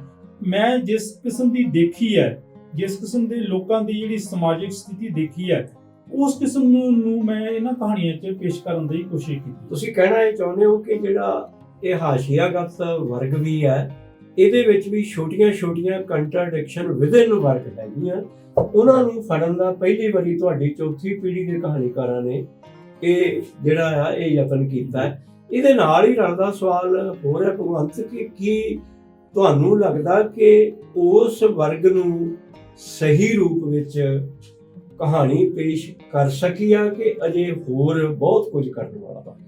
ਦੇਖੋ ਜਦੋਂ ਸਾਡੇ ਤੋਂ ਬਾਅਦ ਕਿਉਂਕਿ ਪਹਿਲਾਂ ਨਾਲੋਂ ਫਰਕ ਇਹ ਹੈ ਕਿ ਸੁਜਾਨ ਸਿੰਘ ਹੋਰੀ ਤੇ ਕਿਉਂਕਿ ਪ੍ਰਗਤੀਵਾਦੀ ਲਹਿਰ ਜ਼ੋਰਾਂ ਤੇ ਸੀ, ਕੁਝ ਵੰਡ ਛਦੈਣੇ, ਕਾਇਰ ਪਿਓ ਦੇ ਘਰ ਬਹਾਦਰ ਪੁੱਤ ਜੰਮਿਆ, ਇਦਾਂ ਦੇ ਡਾਇਲੌਗ ਤੇ ਕਹਾਣੀ ਖਤਮ ਕਰਦੇ ਸੀ। ਪਰ ਜਿਹੜੀ ਤੁਹਾਡੀ ਪੀੜ੍ਹੀ ਵਾਲੀ ਕਹਾਣੀ ਹੈ ਉਹਦੇ 'ਚ ਇਹ ਨਹੀਂ, ਯਥਾ ਸਥਿਤੀ ਜਿਹੜੀ ਆ ਉਸ ਵਰਗ ਦੀ ਉਹਨੂੰ ਜ਼ਿਆਦਾ ਪੇਸ਼ ਕੀਤਾ ਜਾਂਦਾ। ਤੇ ਤੁਹਾਨੂੰ ਕੀ ਲੱਗਦਾ ਕਿ ਉਹ ਠੀਕ ਢੰਗ ਨਾਲ ਪੇਸ਼ ਹੋ ਰਹੀ ਆ ਜਾਂ ਜੇ ਹੋਰ ਬਹੁਤ ਕੁਝ ਕਰਨ ਦੀ ਲੋੜ? ਦੇਖੋ, ਜਦੋਂ ਸਾਡੇ ਤੋਂ ਪਹਿਲਾਂ ਅਤਰਜੀਤ ਕਹਾਣੀ ਲਿਖਦਾ ਸੀ, ਪ੍ਰੇਮ ਗੋਰਖੀ ਲਿਖਦਾ ਸੀ, ਨਛੱਤਰ ਲਿਖਦਾ ਸੀ, ਉਹਨਾਂ ਦੀ ਇਸ ਕਿਸਮ ਦੀ ਸੀ ਵੀ ਜਿਹੜੇ ਉਹ ਜ਼ਿਮੀਂਦਾਰ ਲੋਕ ਨੇ, ਕਿਉਂਕਿ ਦਲਿਤਾਂ ਦਾ ਵਾਹ ਪੰਜਾਬ ਵਿੱਚ ਖੇਤਾਂ ਨਾਲ ਪੈਂਦਾ ਹੈ, ਉਹ ਜਿਹੜੇ ਉਹਨਾਂ ਦਾ ਸ਼ੋਸ਼ਣ ਕਰਦੇ ਨੇ, ਉਹਨਾਂ ਦਾ ਮਾਨਸਿਕ ਸ਼ੋਸ਼ਣ ਕਰਦੇ ਨੇ ਜਾਂ ਆਰਥਿਕ ਸ਼ੋਸ਼ਣ ਕਰਦੇ ਨੇ, ਹਰ ਪੱਖੋਂ ਸ਼ੋਸ਼ਣ ਕਰਦੇ ਨੇ ਜੀ। ਤੇ ਉਹ ਇਸ ਕਿਸਮ ਦੀ ਉਹ ਕਹਾਣੀ ਲਿਖਦੇ ਸੀ ਵੀ ਉਹ ਅਖੀਰ ਵਿੱਚ ਇਸ ਤਰ੍ਹਾਂ ਦਾ ਉਹ ਪਾਤਰ ਨੂੰ ਘੜਦੇ ਸੀ, ਜਾਂ ਤਾਂ ਉਹਨਾਂ ਨੂੰ ਵਿਦਰੋਹੀ ਬਣਾਉਂਦੇ ਸੀ ਜਾਂ ਉਹ ਉਹਨਾਂ ਤੇ ਉਹ ਕੁਝ ਹੋਰ ਕਿਸਮ ਦੇ ਜਿਹੜੇ ਪਾਤਰ ਘੜਦੇ ਸੀ। ਪਰ ਜਦੋਂ ਮੈਂ ਕਹਾਣੀਆਂ, ਮੰਨ ਲਓ ਮੇਰੀਆਂ ਕਹਾਣੀਆਂ ਜਦੋਂ ਮੈਂ ਲਿਖੀਆਂ ਤੇ ਮੈਂ ਕੋਸ਼ਿਸ਼ ਕੀਤੀ ਹੈ ਵੀ ਇਸ ਤੋਂ ਇਲਾਵਾ ਵੀ ਕੁਝ ਹੋਰ ਪ੍ਰੋਬਲਮ ਵੀ ਹੈ ਇਹਨਾਂ ਲੋਕਾਂ ਦੀਆਂ, ਉਹਨਾਂ ਨੂੰ ਮੈਂ ਫੜਨ ਦੀ ਕੋਸ਼ਿਸ਼ ਕੀਤੀ ਹੈ। ਇਹ ਤੁਹਾਡੀ ਗੱਲ ਠੀਕ ਹੈ ਵੀ ਕੁਝ ਹੋਰ ਨਵੇਂ ਆਉਣਗੇ, ਕੁਝ ਲੇਖਕ ਇਸ ਵਰਗ ਚੋਂ, ਉਹ ਆਪਣੀ ਸਮਰੱਥਾ ਨਾਲ ਇਸ ਜਿਹੜਾ ਸਥਿਤੀ ਹੈ ਇਹ ਜਿਹੜਾ ਉਹਨੂੰ ਫੜਨ ਦੀ ਕੋਸ਼ਿਸ਼ ਕਰਨਗੇ। ਇਹ ਤਾਂ ਤੁਰਿਆ ਰਹਿੰਦਾ ਜਿਹੜਾ ਅਸੀਂ ਕਿਸ ਤਰ੍ਹਾਂ ਕੋਈ ਕਹਾਣੀਕਾਰ ਕਿਵੇਂ ਲੈਂਦਾ ਸਮਾਜ ਨੂੰ। ਇਹ ਪੰਜਾਬੀ ਕਹਾਣੀ ਦਾ ਇੱਕ ਪੱਖ ਇਹ ਹੈ ਕਿ ਜਿਹੜਾ ਆਪਾਂ ਹਾਸ਼ੀਆਗਤ ਲੋਕਾਂ ਦੀ ਪੇਸ਼ਕਾਰੀ ਹੈ, ਉਂਝ ਪੰਜਾਬੀ ਕਹਾਣੀ ਬਾਕੀ ਦੂਜੇ ਸਾਹਿਤ ਰੂਪਾਂ ਨਾਲੋਂ ਥੋੜਾ ਜਿਹਾ ਸਿਰ ਕੱਢ ਕੇ ਸੰਸਾਰ ਦੇ ਵਿੱਚ ਵਿਚਰ ਰਹੀ ਹੈ। ਨਵੀਂ ਪੰਜਾਬੀ ਕਹਾਣੀ ਬਾਰੇ ਜਾਂ ਜਿਹੜੀ ਕਹਾਣੀ ਲਿਖੀ ਜਾ ਰਹੀ ਹੈ ਨਵੇਂ ਢੰਗ ਨਾਲ, ਉਹਦੇ ਬਾਰੇ ਕੁਝ ਕਹਿਣਾ ਚਾਹੋਗੇ? ਜੀ, ਜਦੋਂ ਅਸੀਂ ਕਹਾਣੀਆਂ ਲਿਖਣ ਲਈ ਸ਼ੁਰੂ ਕੀਤੀਆਂ, ਕੁਝ 20-25 ਕਹਾਣੀਕਾਰ ਸੀ ਜਿਹੜੇ ਚੰਗੇ ਵਧੀਆ ਕਹਾਣੀ ਲਿਖ ਰਹੇ ਸੀ, ਜਿਨ੍ਹਾਂ ਨੂੰ ਅਕੈਡਮਿਕ ਪੱਧਰ ਤੇ ਚੌਥੀ ਪੀੜ੍ਹੀ ਕਿਹਾ ਗਿਆ। ਤੇ ਸਾਡੀ ਪੀੜ੍ਹੀ ਦੇ ਕੁਝ ਜਿਹੜੇ ਕਾਫੀ ਵਧੀਆ ਕਹਾਣੀਕਾਰਾਂ ਨੇ ਬਹੁਤ ਅੱਛੀਆਂ ਕਹਾਣੀਆਂ ਲਿਖੀਆਂ, ਉਹਨਾਂ ਨੇ ਕੁਝ ਜਿਹੜੇ ਨਵੇਂ ਸਮਾਜ ਨੂੰ ਵੱਖਰੇ ਤਰ੍ਹਾਂ ਪੜ੍ਹਨ ਦੀ ਕੋਸ਼ਿਸ਼ ਕੀਤੀ। ਉਦੋਂ ਜਿਹੜਾ ਪੰਜਾਬ ਜਿਹੜਾ ਸੀ ਉਹ ਪੰਜਾਬ ਸੰਕਟ ਵੀ ਭੋਗ ਚੁੱਕਾ ਸੀ, ਇੱਕ ਮੁੱਕ ਚੁੱਕਾ ਸੀ ਸਾਰਾ ਕੁਝ। ਉਹਨਾਂ ਨੇ ਜਿਹੜਾ ਸਮਾਜ ਆ ਪੰਜਾਬ ਦਾ ਉਸ ਨੂੰ ਇੱਕ ਠਰਮੇ ਨਾਲ ਉਹਦੇ ਔਰਤ ਕਿਸ ਤਰ੍ਹਾਂ ਉਹ ਸਫਰ ਕਰ ਰਹੀ ਹੈ, ਯੰਗ ਜਨਰੇਸ਼ਨ ਜਿਹੜੀ ਹੈ ਉਹ ਕਿਸ ਤਰ੍ਹਾਂ ਸਫਰ ਕਰ ਰਹੀ ਹੈ, ਵੱਖ-ਵੱਖ ਜਿਹੜੀ ਹੈ ਕੰਟਰਾਡਿਕਸ਼ਨ ਆ ਉਹ ਕਿਸ ਤਰ੍ਹਾਂ ਆ ਰਹੀਆਂ ਨੇ, ਔਰਤ ਮਰਦ ਪਤੀ ਪਤਨੀ ਦੇ ਰਿਲੇਸ਼ਨ ਕਿਸ ਤਰ੍ਹਾਂ ਡਿਵੈਲਪ ਹੋ ਰਹੇ ਨੇ, ਕਿਸ ਤਰ੍ਹਾਂ ਟੁੱਟ ਰਹੇ ਨੇ, ਕਿਸ ਤਰ੍ਹਾਂ ਜੁੜ ਰਹੇ ਨੇ, ਇਹਨਾਂ ਨੂੰ ਸਾਰਿਆਂ ਨੂੰ ਅਸੀਂ ਕੋਸ਼ਿਸ਼ ਕੀਤੀ ਹੈ ਫੜਨ ਦੀ। ਤੁਹਾਡੀ ਪੀੜ੍ਹੀ ਵਾਲੀ ਨਾ ਮੈਨੂੰ ਜਦੋਂ ਤੁਸੀਂ ਔਰਤ ਦੀ ਪੀੜਾ ਦਾ ਜ਼ਿਕਰ ਕੀਤਾ ਯਾਦ ਆਇਆ ਕਿ ਇੱਕ ਦੋ ਕਹਾਣੀਆਂ ਕਿਤੇ ਮੈਂ ਇਦਾਂ ਦੀਆਂ ਵੀ ਪੜ੍ਹੀਆਂ ਕਿ ਜਿਹਦੇ ਵਿੱਚ ਇਸ ਵਰਗ ਦੀ ਔਰਤ ਜਿਹੜੀ ਹੈ ਉਹ ਮਰਦ ਨਾਲੋਂ ਵੱਧ ਦੁੱਖ ਭੋਗ ਰਹੀ ਆ, ਔਰ ਜਿੱਦਾਂ ਬੇਬਾਕੀ ਨਾਲ ਤੁਹਾਡੇ ਵਾਲੀ ਪੀੜ੍ਹੀ ਨੇ ਇਸ ਮਸਲੇ ਨੂੰ ਚੁੱਕਿਆ ਆ ਉਹ ਸ਼ਾਇਦ ਪਹਿਲਾਂ ਸੰਭਵ ਨਹੀਂ ਸੀ ਇਸ ਚੀਜ਼ ਦਾ। ਹਾਂ, ਪਹਿਲਾਂ ਇਸ ਤਰ੍ਹਾਂ ਮੈਨੂੰ ਲੱਗਦਾ ਸੀ ਵੀ ਇੱਕ ਰਵਾਇਤੀ ਕਿਸਮ ਦੀ ਜਿਹੜੀ ਔਰਤ ਨੂੰ ਕਹਾਣੀਕਾਰਾਂ ਨੇ ਪੇਸ਼ ਕਰਨ ਦੀ ਕੋਸ਼ਿਸ਼ ਕੀਤੀ ਗਈ। ਇਸ ਤੋਂ ਬਾਅਦ ਜਿਹੜੇ ਨਵੇਂ ਆਏ ਕਹਾਣੀਕਾਰ, ਸਾਡੀ ਪੀੜ੍ਹੀ ਦੇ ਕਹਾਣੀਕਾਰ ਆਏ, ਉਹਨਾਂ ਨੇ ਔਰਤ ਦੀਆਂ ਹੋਰ ਲੇਅਰ ਨੂੰ ਵੀ ਫੜਨ ਦੀ ਕੋਸ਼ਿਸ਼ ਕੀਤੀ। ਫਾਰ ਐਗਜ਼ਾਮਪਲ ਜਦੋਂ ਇੱਕ ਮੇਰੀ ਕਹਾਣੀ ਸੀ ਕਸੂਰਵਾਰ, ਉਹ ਸਿਰਜਣਾ ਛਪੀ ਸੀ ਮੈਸ਼ਤਾਂ ਤੇ ਇੰਦੂਮਣੀ ਕਿਤਾਬ ਵਿੱਚ ਸੀ, ਜਿਹਨੇ ਮੇਰੀ ਉਹਦੀ ਪਛਾਣ ਬਣਾਈ। ਉਹ ਇੱਕ ਤਾਂ ਔਰਤ ਆ, ਉਹ ਫਿਰ ਉਹ ਦਲਿਤ ਔਰਤ ਆ। ਉਹ ਉਹਦੀ ਜਿਹੜੀਆਂ ਭਾਵਨਾਵਾਂ ਨੇ, ਉਹਦੀ ਫੀਲਿੰਗ ਆ, ਉਹ ਘਰ ਕਿਵੇਂ ਵੱਜਦਾ, ਉਹ ਘਰ ਕਿਵੇਂ ਉਸਾਰਦੀ ਹੈ, ਹਾਲਾਂਕਿ ਸਾਰੀਆਂ ਜਿਹੜੀਆਂ ਪ੍ਰਸਥਿਤੀਆਂ ਉਹਦੇ ਖਿਲਾਫ ਆ, ਕਿਵੇਂ ਉਹ ਆਪਣਾ ਸਾਰੇ ਕੁਝ ਸਮਾਜ ਦੀ ਪਰਵਾਹ ਕੀਤੇ ਬਿਨਾਂ ਹੀ ਉਹ ਇੱਕ ਪਰਿਵਾਰ ਨੂੰ ਬੰਨ੍ਹਦੀ ਹੈ ਤੇ ਇੱਕ ਤਰੱਕੀ ਕਰਦੀ ਹੈ। ਇਸ ਕਿਸਮ ਦੀਆਂ ਕਹਾਣੀਆਂ ਲਿਖੀਆਂ। ਉਸ ਤੋਂ ਇਲਾਵਾ ਮੈਨੂੰ ਇਹ ਲੱਗਦਾ ਹੁੰਦਾ ਵੀ ਮੈਂ ਕੇਵਲ ਦਲਿਤ ਜ਼ਿੰਦਗੀ ਨੂੰ ਚਿਤਰਨ ਵਾਲੀਆਂ ਕਹਾਣੀਆਂ ਨਹੀਂ ਲਿਖੀਆਂ। ਔਰਤ ਦੀਆਂ ਜਿਹੜੀਆਂ ਨਾ, ਔਰਤ ਦੀਆਂ ਵੱਖ-ਵੱਖ ਜਿਹੜੀਆਂ ਸਮੱਸਿਆਵਾਂ, ਹੋਰ ਜਿਹੜੇ ਨੇ ਮਸਲੇ ਨੇ, ਉਹਨਾਂ ਨੂੰ ਲੈ ਕੇ ਵੀ ਮੈਂ ਕੁਝ ਕਹਾਣੀਆਂ, ਖਾਸ ਕਰਕੇ ਜਿਹੜੀ ਉਹ ਤੁਹਾਡੀ ਪੁਸਤਕ ਹੈ ਨਾ ਮੈਂ ਸ਼ੈਤਾਨ ਤੇ ਇੰਦੂਮਣੀ, ਉਹਦੇ 'ਚ ਵਿਵਿਧਤਾ ਹੈ ਸਾਰੇ ਵਿਸ਼ਿਆਂ ਦੀ। ਭਗਵੰਤ ਕਹਾਣੀਆਂ ਲਿਖਦਾ ਨਾਵਲ ਲਿਖਣ ਲੱਗ ਪਿਆ। ਜਰਖੇਜ਼ ਨਾਵਲ ਮੈਂ ਵੀ ਪੜ੍ਹਿਆ, ਪਾਠਕਾਂ ਨੇ ਸਰਾਹਿਆ ਵੀ ਹੈ। ਇਹ ਤੁਹਾਨੂੰ ਕੀ ਲੱਗਿਆ ਕਿ ਜਿਹੜੀ ਗੱਲ ਤੁਸੀਂ ਉਸ ਨਾਵਲ 'ਚ ਕਹਿਣੀ ਚਾਹੀ ਸੀ ਕਿ ਕਹਾਣੀ 'ਚ ਨਹੀਂ ਸੀ ਕਾਬੂ 'ਚ ਆ ਰਹੀ? ਹਾਂ, ਇਹ ਮਸਲਾ ਬੜਾ, ਇਹ ਵੈਸੇ ਕੋਈ ਗੁਨਾਹ ਨਹੀਂ ਹੁੰਦਾ ਜੇ ਕੋਈ ਕਹਾਣੀ ਲਿਖਦਾ, ਉਹ ਨਾਵਲ ਲਿਖ ਸਕਦਾ, ਉਹਦਾ ਹੱਕ ਹੈ। ਇਹ ਮੇਰੇ ਲਈ ਨਾ ਇੱਕ ਮਸਲਾ ਬਣ ਗਿਆ ਵਿੱਚ ਜੇ ਆ ਕੇ। ਕੁਝ ਮੈਂ ਕਹਾਣੀਆਂ ਲਿਖੀਆਂ, ਕੁਝ ਸਬਜੈਕਟ ਸੀ ਮੇਰੇ ਕੋਲ, ਮੈਂ ਉਹ ਜਿਹੜੇ ਵਿਸ਼ੇ ਨਾਵਲ ਦੇ ਵਿਸ਼ੇ ਸੀ, ਪਰ ਉਹਨੂੰ ਕਹਾਣੀਆਂ 'ਚ ਮੈਂ ਸਮੇਟਣ ਦੀ ਕੋਸ਼ਿਸ਼ ਕੀਤੀ। ਫਾਰ ਐਗਜ਼ਾਮਪਲ ਜਿਸ ਤਰ੍ਹਾਂ ਇੱਕ ਸੁੱਕੀਆਂ ਕੁੰਨਾਂ ਸੀ ਕਹਾਣੀ ਮੇਰੀ, ਉਹ ਤੇ ਮੈਂ ਨਾਵਲ ਤੇ ਕੰਮ ਕਰਦਾ ਸੀ, ਉਹ ਕਹਾਣੀ ਲਿਖ ਦਿੱਤੀ ਮੈਂ। ਤੇ ਮੈਨੂੰ ਲੱਗਦਾ ਸੀ ਵੀ ਕੁਝ ਕਹਾਣੀਆਂ ਇਸ ਤਰ੍ਹਾਂ ਦੀਆਂ ਆਈਆਂ ਲਿਖੀਆਂ ਮੈਂ, ਜਿਨ੍ਹਾਂ ਉੱਤੇ ਨਾਵਲ ਮੈਂ ਲਿਖ ਸਕਦਾ ਸੀ। ਤੇ ਫਿਰ ਮੈਨੂੰ ਲੱਗਣ ਲੱਗ ਪਿਆ ਵੀ ਯਾਰ ਮੈਂ ਨਾਵਲ ਲਿਖਣ ਦੀ ਕੋਸ਼ਿਸ਼ ਕਰਾਂ। ਇਹ ਜਿਹੜੇ ਸਬਜੈਕਟ ਬੜੇ ਵੱਡੇ ਨੇ, ਇਹਨਾਂ ਨੂੰ ਕਹਾਣੀਆਂ ਵਿੱਚ ਨਾ ਇਹਦੇ ਵਿੱਚ ਪੇਸ਼ ਕਰਨ ਦੀ ਕੋਸ਼ਿਸ਼ ਕਰਾਂ। ਸੋ ਮੈਂ ਇੱਕ ਨਾਵਲ ਲਿਖਣ ਦੀ ਕੋਸ਼ਿਸ਼ ਕੀਤੀ। ਜਰਖੇਜ਼ ਤੋਂ ਪਹਿਲਾਂ ਇੱਕ ਹੋਰ ਨਾਵਲ ਸੀ, ਉਹ ਉੱਤੇ ਮੈਂ ਅਜੇ ਕੰਮ ਕਰ ਰਿਹਾ। ਉਹਦੇ ਵਿੱਚੋਂ ਫਿਰ ਕੁਝ ਕਹਾਣੀਆਂ, ਇੱਕ ਕਹਾਣੀ ਸੁੱਕੀਆਂ ਕੁੰਨਾਂ ਵਿੱਚੋਂ ਨਿਕਲੀ। ਤੇ ਮੈਨੂੰ ਲੱਗਦਾ ਸੀ ਵੀ ਜਿਹੜਾ ਮੇਰੇ ਕੋਲ, ਜਿਸ ਤਰ੍ਹਾਂ ਮੈਂ ਪਹਿਲਾਂ ਮਿੰਨੀ ਕਹਾਣੀ ਤੋਂ ਕਹਾਣੀ ਵੱਲ ਆਇਆ, ਤੇ ਮੈਨੂੰ ਲੱਗਦਾ ਸੀ ਵੀ ਇਹ ਜਿਹੜੇ ਮੈਂ ਮਸਲੇ ਆ ਇਹ ਮੈਂ ਮਿੰਨੀ ਕਹਾਣੀ ਵਿੱਚ ਨਹੀਂ ਪੇਸ਼ ਕਰ ਸਕਦਾ। ਤੇ ਫਿਰ ਮੈਨੂੰ ਐਂ ਲੱਗਣ ਲੱਗ ਪਿਆ ਵੀ ਜਿਹੜੀ ਇਹ 15-20 ਪੇਜਾਂ ਵਿੱਚ ਵੀ ਇਹ ਜਿਹੜੇ ਸਮਾਜ ਦਾ ਜਿਹੜਾ ਯਥਾਰਥ ਆ, ਵੱਖ-ਵੱਖ ਪਾਤਰਾਂ ਦੀਆਂ ਜਿਹੜੀਆਂ ਪਰਤਾਂ ਨੇ, ਉਹ ਮੈਂ ਕਹਾਣੀ ਵਿੱਚ 20 ਪੇਜਾਂ ਵਿੱਚ ਨਹੀਂ ਸਮੇਟ ਸਕਦਾ, ਤੇ ਮੈਂ ਨਾਵਲ ਲਿਖਣ ਦੀ ਕੋਸ਼ਿਸ਼ ਕੀਤੀ। ਸੋ ਇਸ ਤਰ੍ਹਾਂ ਮੈਂ ਨਾਵਲ ਵੱਲ ਆਉਣ ਦੀ ਕੋਸ਼ਿਸ਼ ਕੀਤੀ। ਉਹ ਨਾਵਲ ਵੀ ਤੁਹਾਡਾ ਜਦੋਂ ਮੈਂ ਪੜ੍ਹਨਾ ਸ਼ੁਰੂ ਕੀਤਾ ਸੀਗਾ ਤੇ ਮੈਨੂੰ ਨਵੀਂ ਗੱਲ ਇਹ ਲੱਗਦੀ ਸੀ ਕਿ ਪ੍ਰਵਾਸੀ ਜੀਵਨ ਦੀਆਂ ਜਿਹੜੀਆਂ ਗੁੰਝਲਾਂ ਨੇ ਉਹ ਇੱਕ ਗੈਰ ਪ੍ਰਵਾਸੀ ਲੇਖਕ ਜਿਹੜਾ ਆ ਉਹ ਖੋਲ ਰਿਹਾ ਆ, ਔਰ ਬੜੀ ਉਹਦੇ 'ਚ ਅੱਛੀਆਂ ਉਦੋਂ ਇਸ ਵਿਸ਼ੇ ਤੇ ਇੱਕ ਤੁਹਾਡਾ ਨਾਵਲ ਸੀਗਾ, ਇੱਕ ਉਹ ਅਵਤਾਰ ਬਲਿੰਗ ਦਾ ਨਾਵਲ ਆਇਆ ਸੀ ਜ਼ਿਕਰ, ਹੋਰ ਇਸ ਤਰ੍ਹਾਂ ਦੀਆਂ ਚੀਜ਼ਾਂ ਦਾ, ਕਿ ਜਿਹੜਾ ਇੱਕ ਪ੍ਰਵਾਸ ਹੈ, ਕਿ ਜਿਹੜਾ ਪੂੰਜੀ ਦਾ ਵੀ ਹੁੰਝਾ ਫਿਰ ਰਿਹਾ ਤੇ ਕਲਾ ਦਾ ਵੀ, ਜਾਂ ਇਹ ਕਹਿ ਲਓ ਕਿ ਸਿਆਣਪ ਦਾ ਵੀ ਹੁੰਝਾ ਫਿਰ ਰਿਹਾ। ਕਿ ਇਹ ਇਹਦੇ ਵੱਲ ਬਹੁਤ ਵੱਡਾ ਸਵਾਲ ਕਰਦਾ। ਤੁਹਾਡੀ ਇੱਕ ਕਹਾਣੀ ਸੀ ਧੂੜ, ਜੀ ਉਹਦੇ ਤੇ ਬਾਕਮਾਲ ਚੰਮ ਫਿਲਮ ਬਣੀ।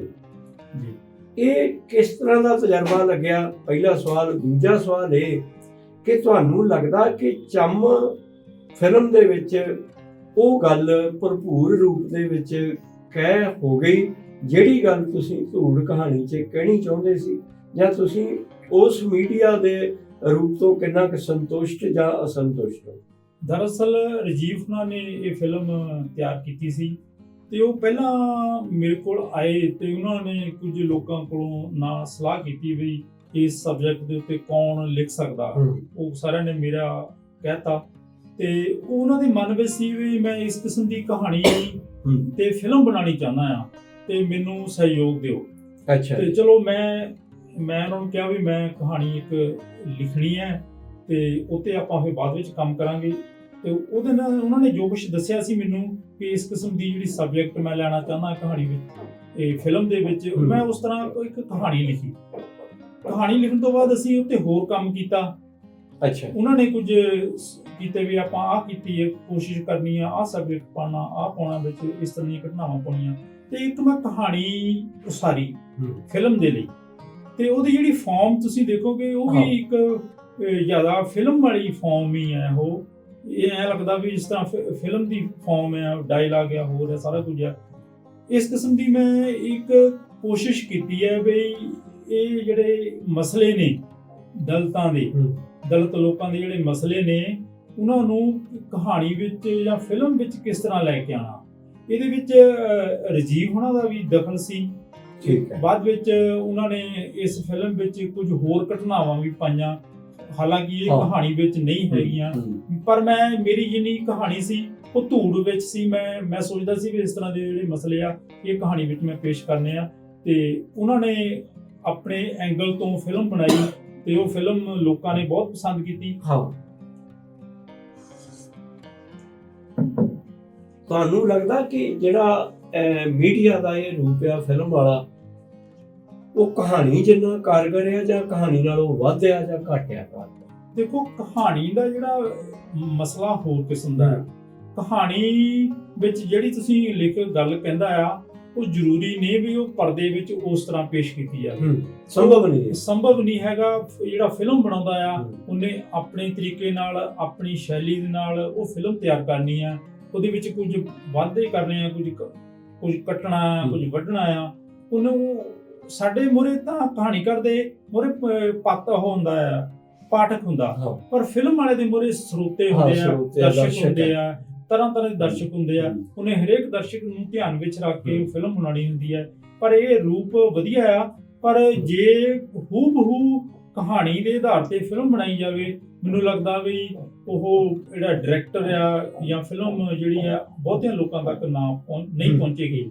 ਉਹ ਫਿਰ ਉਹ ਦੇਖਦੇ ਵੀ ਅਸੀਂ ਕਿ ਕਿੰਨੇ ਪਰਸੈਂਟ ਜਿਹੜੇ ਸਾਡੇ ਦਰਸ਼ਕ ਆ ਇਹ ਫਿਲਮ ਨੂੰ ਦੇਖਣਗੇ।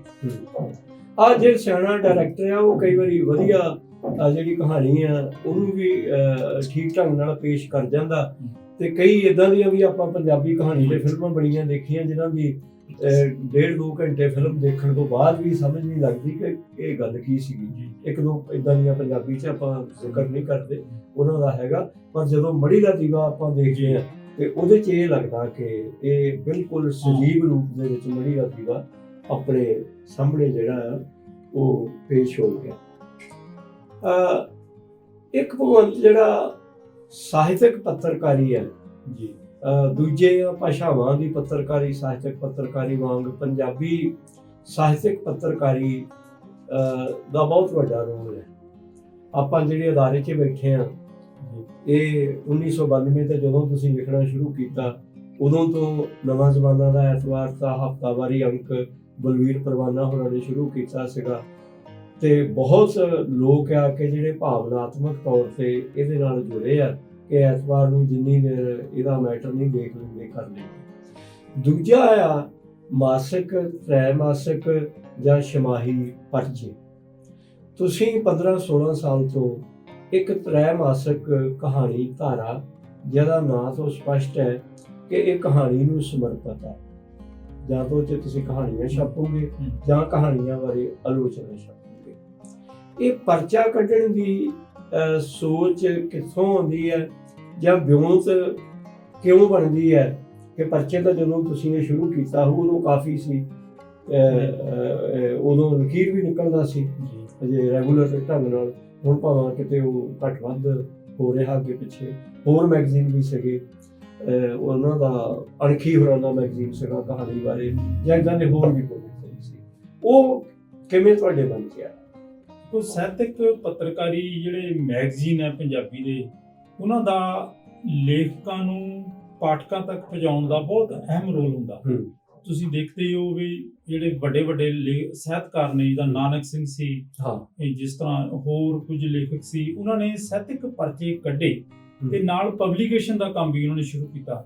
ਨਾਨਕ ਸਿੰਘ ਨੇ ਵੀ ਪਬਲੀਕੇਸ਼ਨ ਦਾ ਕੰਮ ਸ਼ੁਰੂ ਕੀਤਾ, ਗੁਰਬਖਸ਼ ਸਿੰਘ ਪ੍ਰੀਤਲੜੀ ਨੇ ਵੀ ਸ਼ੁਰੂ ਕੀਤਾ ਜਦੋਂ ਪ੍ਰੀਤਲੜੀ ਉਹਨਾਂ ਨੇ ਕੱਢਿਆ। ਤੇ ਮੇਰੇ ਮਨ ਵਿੱਚ ਵੀ ਸੀ ਵੀ ਮੈਂ ਕੋਈ ਇਸ ਤਰ੍ਹਾਂ ਦਾ ਇੱਕ ਮੈਗਜ਼ੀਨ ਕੱਢਾਂ ਜਿਹੜਾ ਸਾਹਿਤ ਨਾਲ ਸੰਬੰਧਿਤ ਹੋਵੇ। ਕੁਝ ਮੇਰੇ ਮਨ ਵਿੱਚ ਸੀ, ਇਸ ਤਰ੍ਹਾਂ ਦੀਆਂ ਗੱਲਾਂ ਸੀ ਵੀ ਮੈਂ ਆਹ ਜਿਹੜੀ ਮਸਲੇ ਆ ਸਾਹਿਤ ਦੇ, ਇਹ ਆਪਣੇ ਪਰਚੇ ਰਾਹੀਂ ਲੈ ਕੇ ਆਣੇ ਆ। ਫਿਰ ਮੈਂ ਕਹਾਣੀ ਲਿਖਦਾ ਸੀ ਤਾਂ ਮੈਂ ਕਹਾਣੀ ਦਾ ਪਰਚਾ ਸੰਪਾਦਿਤ ਕਰਨ ਦੀ ਕੋਸ਼ਿਸ਼ ਕੀਤੀ। ਇਹਦੇ ਕਿਉਂਕਿ ਪੈਸਾ ਬੜਾ ਇਨਵੋਲਵ ਹੈ ਪਰਚੇ ਨਾਲ, ਕੋਈ ਦਿੱਕਤ ਤਾਂ ਨਹੀਂ ਆਉਂਦੀ? ਆਰਥਿਕ ਤੌਰ ਤੇ ਤਾਂ ਅਜੇ ਤੱਕ ਮੈਨੂੰ ਕੋਈ ਦਿੱਕਤ ਨਹੀਂ ਆਈ, ਕਿਉਂਕਿ ਮੈਂ ਪਬਲੀਕੇਸ਼ਨ ਦਾ ਕੰਮ ਵੀ ਕਰਦਾ, ਪ੍ਰਵਾਜ ਪ੍ਰਕਾਸ਼ਨ ਰਾਹੀਂ ਮੈਂ ਕਿਤਾਬਾਂ ਵੀ ਛਾਪਦਾ ਤੇ ਉਹਦੀ ਪਰਚੀ ਦੀ ਡਿਜ਼ਾਈਨਿੰਗ ਜਿਹੜੀ ਹੈ ਤੇ ਉਹਦੀ ਲੇਆਊਟ ਆ, ਉਹਦੀ ਕੰਪੋਜ਼ਿੰਗ ਆ, ਸਾਰਾ ਕੁਝ ਮੈਂ ਕਰਦਾ ਤੇ ਛਾਪ ਪ੍ਰੈਸ 'ਚ ਵੀ ਮੈਂ ਆਪ ਲੈ ਕੇ ਜਾਣਾ, ਫਿਰ ਪੋਸਟ ਕਰਦਾ, ਉਹਦੀ ਟਿਕਟਾਂ ਲਾਉਣੀਆਂ, ਸਾਰਾ ਕੁਝ ਕੰਮ ਆਪ ਕਰਦਾ। ਉਹ ਜਿਹੜੇ ਮੇਰੇ ਖਰਚੇ ਆ ਉਹ ਬਚ ਜਾਂਦੇ ਆ ਤੇ ਨਾਲ ਵਾਲੇ ਕੁਝ ਇਸ਼ਤਿਹਾਰ ਮਿਲ ਜਾਂਦੇ ਆ, ਮੈਨੂੰ ਕਿਤਾਬਾਂ ਦੇ ਇਸ਼ਤਿਹਾਰ ਮਿਲ ਜਾਂਦੇ ਆ, ਨੈਸ਼ਨਲ ਬੁੱਕ ਟਰਸਟ ਇਸ਼ਤਿਹਾਰ ਦੇ ਦਿੰਦੀ ਹੈ, ਕੁਝ ਹੋਰ ਦੋਸਤ ਮਿੱਤਰ ਹੈਲਪ ਕਰ ਦਿੰਦੇ ਨੇ, ਕੋਈ ਚੰਦੇ ਆ ਜਾਂਦੇ ਨੇ। ਇਸ ਤਰ੍ਹਾਂ ਮੈਗਜ਼ੀਨ ਜਿਹੜਾ ਛਪੀ ਜਾਂਦਾ, ਕੋਈ ਇਸ ਤਰ੍ਹਾਂ ਘਾਟੇ ਵਾਲਾ ਸੌਦਾ ਨਹੀਂ, ਨਾ ਹੀ ਇਹ ਕੋਈ ਕਮਾਈ ਕਰਨ ਵਾਲਾ ਹੈ। ਇਹ ਆ ਵੀ ਸਾਡੇ ਮਨ 'ਚ ਕੁਝ ਗੱਲਾਂ ਹੁੰਦੀਆਂ, ਅਸੀਂ ਸਾਹਿਤ ਦਾ ਜਿਹੜਾ ਪਸਾਰ ਜਿਹੜਾ ਆ ਉਹ ਕਰਨਾ। ਇਹ ਇੱਕ ਭਗਵੰਤ ਪੰਜਾਬੀ ਆਲੋਚਨਾ ਬਾਰੇ ਕੀ ਰਾਏ ਹੈ ਤੁਹਾਡੀ, ਤੇ ਤੁਸੀਂ ਤੁਹਾਡੀਆਂ ਕਹਾਣੀਆਂ ਤੇ ਜਿਹੜੀ ਲੋਕਾਂ ਨੇ ਗੱਲ ਕੀਤੀ ਉਹਦੇ ਤੋਂ ਸੰਤੁਸ਼ਟ ਹੋ ਕਿ ਨਹੀਂ? ਦੇਖੋ, ਮੈਂ ਗਲਪ ਆਲੋਚਨਾ ਦੀ ਗੱਲ ਕਰਾਂਗਾ। ਸਾਡੇ ਕੋਲ ਪੰਜਾਬੀ ਗਲਪ ਆਲੋਚਨਾ ਦੀ ਇੱਕ ਲੰਬੀ ਪਰੰਪਰਾ ਰਹੀ ਹੈ। ਸਾਡੇ ਕੋਲ ਜੋਗਿੰਦਰ ਸਿੰਘ ਰਾਹੀ ਹੈ, TR ਵਿਨੋਦ ਹੈ, ਉਸ ਤੋਂ ਬਾਅਦ ਰਜਨੀਸ਼ ਬਹਾਦਰ ਹੁਣੀ ਆਉਂਦੇ ਨੇ ਜਿਨ੍ਹਾਂ ਨੇ ਕਹਾਣੀ ਤੇ ਬਹੁਤ ਵਧੀਆ ਕੰਮ ਕੀਤਾ। ਬਲਦੇਵ ਸਿੰਘ ਧਾਲੀਵਾਲ ਆਉਂਦੇ ਨੇ, ਉਹਨਾਂ ਨੇ ਕਹਾਣੀ 'ਚ ਬਹੁਤ ਉਹਨਾਂ ਦਾ ਯੋਗਦਾਨ ਹੈ ਤੇ ਬਹੁਤ ਉਹਨਾਂ ਨੇ ਲੰਬੇ ਸਮੇਂ ਤੋਂ ਕੰਮ ਕਰ ਰਹੇ ਨੇ। ਉਸ ਤੋਂ ਇਲਾਵਾ ਉਸ ਤੋਂ ਬਾਅਦ ਵੀ ਗਲਪ ਦੇ ਵਿੱਚ ਕਾਫੀ ਆਲੋਚਕ ਆਏ ਨੇ, ਪਰ ਮੈਨੂੰ ਇਹ ਲੱਗਦਾ ਰਹਿੰਦਾ ਹੁੰਦਾ ਕਿ ਜਿਸ ਤਰ੍ਹਾਂ ਜਿਸ ਪੱਧਰ ਦੀ ਜਿਹੜੀ ਆਲੋਚਨਾ ਆ ਜੋਗਿੰਦਰ ਸਿੰਘ ਰਾਹੀ ਕੋਲ ਸੀ, ਜਾਂ ਉਹਦੇ ਸਮਕਾਲੀ ਸੀ, ਜਾਂ ਰਜਨੀਸ਼ ਸੀ, ਜਾਂ ਬਲਦੇਵ ਧਾਲੀਵਾਲ ਸੀ, ਉਸ ਤੋਂ ਬਾਅਦ ਸਾਡੇ ਕੋਲ ਜਿਹੜੇ ਆਲੋਚਕ ਆ ਉਹ ਬਹੁਤ ਦਿਸਦੇ ਨਹੀਂ ਕੋਈ ਇਸ ਤਰ੍ਹਾਂ ਦੇ ਜਿਹੜੇ ਅਕੈਡਮਿਕ ਪੱਧਰ ਤੇ ਕੰਮ ਕਰਨ। ਜਿਹੜੇ ਰਜਨੀਸ਼ ਵਿੱਚੋਂ ਨਾ ਰਾਹੀ ਦੀ ਝਲਕ ਨਜ਼ਰ ਆਉਂਦੀ ਸੀ, ਬੇਬਾਕੀ ਹੋਰ ਚੀਜ਼ ਦੀ। ਹੁਣ ਜਿਹੜੇ ਆਲੋਚਨਾ ਆ ਗਲਪ ਦੀ ਜਿਹੜੀ ਆਲੋਚਨਾ ਕੁਝ ਨਵੇਂ ਉੱਠ ਰਹੇ ਨੇ, ਦੋ ਮੁੰਡੇ ਕਰ ਰਹੇ ਨੇ, ਉਹਨਾਂ ਦੀ ਅਕੈਡਮਿਕ ਮੈਨੂੰ ਲੱਗਦਾ ਵੀ ਮਜਬੂਰੀ ਆ, ਉਹ ਤਾਂ ਕਰ ਰਹੇ ਨੇ। ਕੋਈ ਇਸ ਤਰ੍ਹਾਂ ਨਹੀਂ ਕਰ ਰਿਹਾ ਵੀ ਅਸੀਂ ਇਹਨੂੰ ਇੱਕ ਮਿਸ਼ਨ ਦੇ ਤੌਰ ਤੇ ਜਾਂ ਸਾਹਿਤ ਨੂੰ ਚੰਗਾ ਸਾਹਿਤ ਪ੍ਰਮੋਟ ਕਰਨਾ। ਉਹ ਹਰੇਕ ਜਿਹੜਾ ਗਲਪ ਦਾ ਸਾਹਿਤ ਆ, ਕਹਾਣੀ ਹੈ, ਨਾਵਲ ਹੈ, ਉਹਨੂੰ ਵਧੀਆ ਵਧੀਆ ਕਹਿੰਦੇ ਰਹਿੰਦੇ, ਜਾਂ ਫਿਰ ਉਹ ਸਾਰ ਜਿਹੜਾ ਕਹਾਣੀਆਂ ਦੇ ਸਾਨੂੰ ਪੇਸ਼ ਕਰਦੇ ਨੇ ਉਹ ਪੇਸ਼ ਕਰਦੇ। ਜਿੱਥੇ ਤੱਕ ਮੇਰੀ ਕਹਾਣੀ ਦੀ ਆਲੋਚਨਾ ਦੀ ਗੱਲ ਹੈ, ਮੈਨੂੰ ਮੇਰੀ ਕਹਾਣੀ ਨੂੰ ਆਲੋਚਕਾਂ ਨੇ ਬਹੁਤ ਵਧੀਆ ਤਰੀਕੇ ਨਾਲ ਉਹਦਾ ਵਿਸ਼ਲੇਸ਼ਣ ਕੀਤਾ, ਚਾਹੇ ਉਹ ਰਜਨੀਸ਼ ਬਹਾਦਰ ਸੀ, ਚਾਹੇ ਬਲਦੇਵ ਧਾਲੀਵਾਲ ਸੀ, ਜਾਂ ਕੁਝ ਹੋਰ ਆਲੋਚਕ ਸੀ। ਤਕਰੀਬਨ ਸਾਰੇ ਆਲੋਚਕ ਸੀ ਜਿਹੜੇ ਜਿਨ੍ਹਾਂ ਨੇ ਮੇਰੀ ਕਹਾਣੀ ਦਾ ਨੋਟਸ ਲਿਆ, ਅਜੇ ਤੱਕ ਵੀ ਲੈ ਰਹੇ ਨੇ, ਤੇ ਮੈਨੂੰ ਇਹਦੀ ਬੜੀ ਤਸੱਲੀ ਹੋ ਰਹੀ ਹੈ। ਤੇ ਇੱਕ ਜਿਹੜਾ ਤੁਸੀਂ ਹੁਣ ਬੱਚਿਆਂ ਲਈ ਲਿਖ ਰਹੇ ਹੋ, ਜਿਹੜੇ ਹੈਗੇ ਨੇ ਇਤਿਹਾਸਕ ਇਮਾਰਤਾਂ ਬਾਰੇ ਲਿਖ ਰਹੇ ਹੋ, ਇਹ ਕਹਾਣੀ ਨਾਲੋਂ ਵੱਖਰਾ ਕਿਵੇਂ ਲੱਗਦਾ? ਦਰਅਸਲ ਜਦੋਂ ਮੈਂ ਲੋਕ ਨਾਟ ਨਕਲਾਂ ਤੇ ਕੰਮ ਕਰਨਾ ਸ਼ੁਰੂ ਕੀਤਾ, ਉਦੋਂ Baldev Singh ਬੱਦਨ national book trust ਵਿੱਚ ਸੀ। ਉਹ ਮੈਂ ਕਿਹਾ ਮੈਂ ਵਿਹਲਾ ਆਇਆ ਤਾਂ ਮੈਂ ਕੋਈ ਕੰਮ ਕਰਨਾ ਚਾਹੁੰਦਾ। ਉਹ ਕਹਿੰਦੇ ਚਲੋ ਤੁਸੀਂ ਲੋਕ ਨਾਟ ਨਕਲਾਂ ਤੇ ਕਰ ਲਓ। ਮੈਂ ਵੀ ਇਹਨਾਂ ਨੂੰ ਸੁਝਾਅ ਦਿੱਤਾ ਵੀ ਮੈਂ ਇਸ ਨਕਲਾਂ ਤੇ ਕੰਮ ਕਰਾਂ। ਉਹਨਾਂ ਨੇ ਕੰਮ ਕਰਨਾ ਸ਼ੁਰੂ ਕਰਾਤਾ। ਉਹ ਕੰਮ ਹੋ ਗਿਆ, ਕਿਤਾਬ ਛਪ ਗਈ, ਬਹੁਤ ਵਧੀਆ ਹੋਇਆ। ਇਸੇ ਤਰ੍ਹਾਂ ਹੀ ਇਹ ਅੱਛੀ ਕਿਤਾਬ ਹੈ। ਹਾਂ, ਇਸੇ ਤਰ੍ਹਾਂ ਹੀ ਬਲਵੀਰ ਮਾਧੋਪੁਰੀ ਜਦੋਂ ਯੋਜਨਾ ਦੇ ਸੰਪਾਦਕ ਸੀ ਤੇ ਉਹ ਕਹਿੰਦੇ ਤੂੰ ਯਾਰ ਘੁੰਮਦਾ ਰਹਿਣਾ ਆ, ਤੇਰਾ ਹਿਸਟਰੀ ਜੀ ਵੀ ਹੈਗਾ ਇੰਟਰਸਟ, ਤੂੰ ਕੋਈ ਕੰਮ ਕਿਹੜਾ ਕਰ ਸਕਦਾ। ਮੈਂ ਕਿਹਾ ਮੈਂ ਪੰਜਾਬ ਦੀਆਂ ਜਿਹੜੀਆਂ ਮੁਗਲ ਪੀਰੀਅਡ ਦੀਆਂ ਇਤਿਹਾਸਿਕ ਇਮਾਰਤਾਂ ਆ ਉੱਤੇ ਮੈਂ ਕੰਮ ਕਰ ਸਕਦਾ, ਮੇਰਾ ਹਿਸਟਰੀ ਵਿੱਚ ਇੰਟਰਸਟ ਵੀ ਸੀ। ਤੇ ਉਹਨਾਂ ਨੇ ਇੱਕ ਪ੍ਰੋਜੈਕਟ ਬਣਾ ਕੇ ਦਿੱਤਾ ਮੈਨੂੰ, ਉਹ ਮੈਂ ਕੰਮ ਕਰਦਾ ਰਿਹਾ। ਕਿਤਾਬ ਕਾਫੀ ਦੇਰ ਦੀ ਤਿਆਰ ਸੀ, ਉਹ ਹੁਣ ਉਹ ਛਪ ਰਹੀ ਹੈ ਬਹੁਤ ਜਲਦੀ। ਇਸ ਕਿਸਮ ਦੇ ਜਿਹੜੇ ਨਾ ਪ੍ਰੋਜੈਕਟ, ਮੈਂ ਸਮਝ ਲਓ ਮੇਰਾ ਇਹ ਸ਼ੌਕ ਸੀ ਇਹ ਵੀ ਮੈਂ ਕਹਾਣੀ ਤਾਂ ਲਿਖਦਾ ਨਾਲ ਮੈਂ ਇਸ ਤਰ੍ਹਾਂ ਦਾ ਕੰਮ ਵੀ ਕਰ ਸਕਦਾ ਹਾਂ, ਮੇਰੇ 'ਚ ਹੈਗੀ ਆ ਸਮਰੱਥਾ।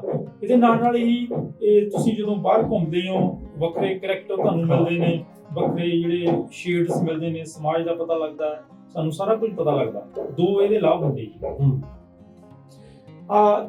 ਜੇ ਅਖੀਰ ਤੇ ਇਹ ਸਵਾਲ ਪੁੱਛਿਆ ਜਾਵੇ ਭਗਵੰਤ ਕਿ ਭਗਵੰਤ ਇਹਨਾਂ ਦੇ ਵਿੱਚੋਂ ਕੀ ਲਿਖਣ ਦੇ ਵੇਲੇ ਸਹਿਜ ਹੁੰਦਾ, ਕਹਾਣੀ, ਨਾਵਲ ਬੱਚਿਆਂ ਲਈ ਜਾਂ ਸੰਪਾਦਕ ਬਣਨ ਵੇਲੇ, ਇਹਨਾਂ ਦੇ ਵਿੱਚੋਂ ਜੇ ਸਭ ਤੋਂ ਟੌਪ ਪ੍ਰਾਇੋਰਟੀ ਦੇਣੀ ਹੋਵੇ ਭਗਵੰਤ ਨੂੰ ਕਿਹਨੂੰ ਦੇਣੀ? ਇੱਕ ਮੇਰੇ 'ਚ ਪਿਛਲੇ 6 ਸਾਲ ਤੋਂ ਪਹਿਲਾਂ ਮੈਨੂੰ ਲੱਗਣ ਲੱਗ ਪਿਆ ਸੀ ਕਿ ਮੈਂ ਹੁਣ ਕਹਾਣੀ ਲਿਖੀ ਨਹੀਂ ਹੋਣੀ, ਮੈਂ ਹੁਣ ਨਾਵਲ ਲਿਖਣੇ ਆ। ਪਰ ਪਤਾ ਨਹੀਂ ਕੀ ਹੋਇਆ, 7-8 ਕਹਾਣੀਆਂ ਕੁੰਭੀ ਨਰਕ ਤੋਂ ਬਾਅਦ ਮੇਰੇ ਕੋਲ ਲਿਖ ਹੋ ਗਈਆਂ। ਮੈਨੂੰ ਆਪ ਨਹੀਂ ਬੜੀ ਹੈਰਾਨੀ ਹੋਈ ਵੀ ਇਹ ਕਰੈਕਟਰ ਕਿੱਥੋਂ ਆ ਗਏ, ਇਹ ਪਾਤਰ ਕਿਸ ਤਰ੍ਹਾਂ ਆ ਗਏ। ਇਹ ਬੰਦੇ ਦੇ ਵੱਸ ਦਾ ਅਸਲ ਵਿੱਚ ਗੱਲ ਨਹੀਂ ਹੁੰਦਾ। ਕੁਝ ਪ੍ਰਸਥਿਤੀਆਂ, ਕੁਝ ਹਾਲਾਤ, ਕੁਝ ਘਟਨਾਵਾਂ, ਕੁਝ ਪਾਤਰ ਤੁਹਾਨੂੰ ਇਸ ਤਰ੍ਹਾਂ ਦੇ ਆਉਂਦੇ ਆ ਕਿ ਤੁਹਾਡੇ ਕੋਲ ਉਹ ਕਹਿੰਦੇ ਆ ਵੀ ਸਾਡੇ ਬਾਰੇ ਕਹਾਣੀ ਲਿਖ।